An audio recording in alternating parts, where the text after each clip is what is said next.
Hello and welcome to this video, Harvesting Vermicompost. There are a few ways to harvest the vermicompost. The system you will want to use depends largely on the size of your bin. For small-scale collecting, you can use a light harvesting method.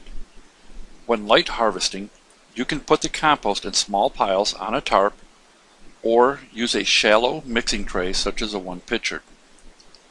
When harvesting a single bin, I often use 3 or 4 of these trays. The easiest way I find to collect from a single bin is to have a new bin that I will be starting and remove the top layer of unprocessed bedding from the old bin. Place this material in the new bin so it becomes the bottom layer in your new bin. This exposes the partially processed layer where most of the worms will be found. With a small bin, you can just dump the partially processed material into trays or on a tarp. Spread the material to form a layer near one end of the tray or separate it into several small piles. The light will cause the worms to dive down into the material. If you are working in direct sunlight, be careful not to leave the material unattended too long or it could get too warm for the worms and harm them.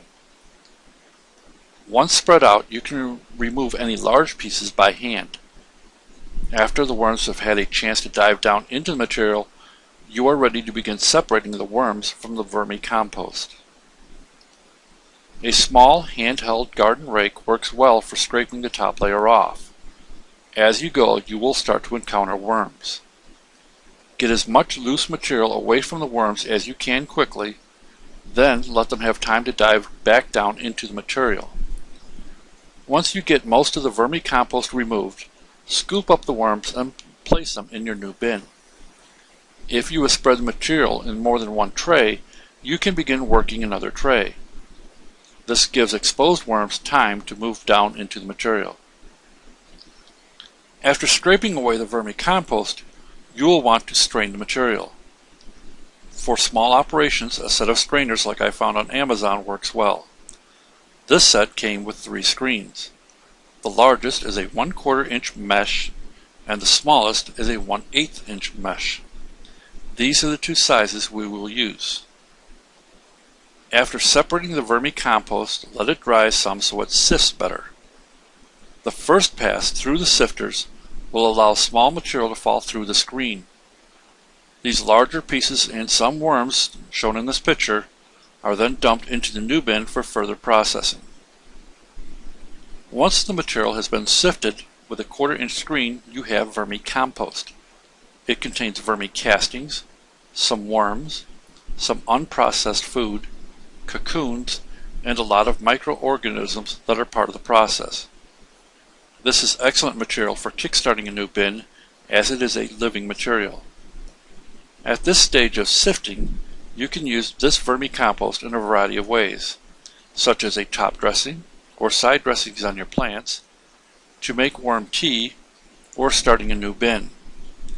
If I am shipping red worm starter material, this is a point I stop sifting the material.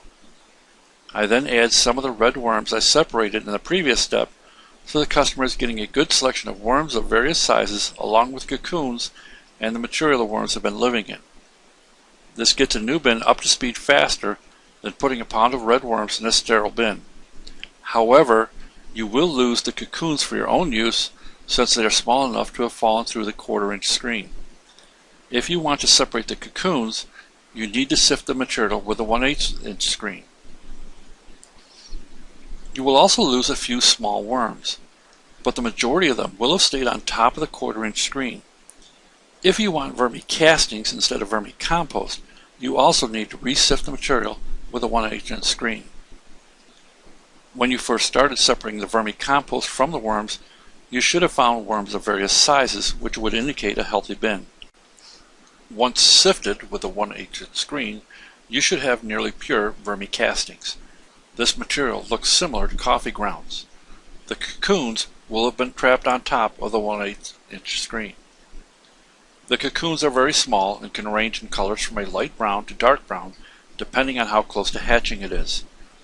This new cocoon is very light and will darken as the worms inside get closer to hatching.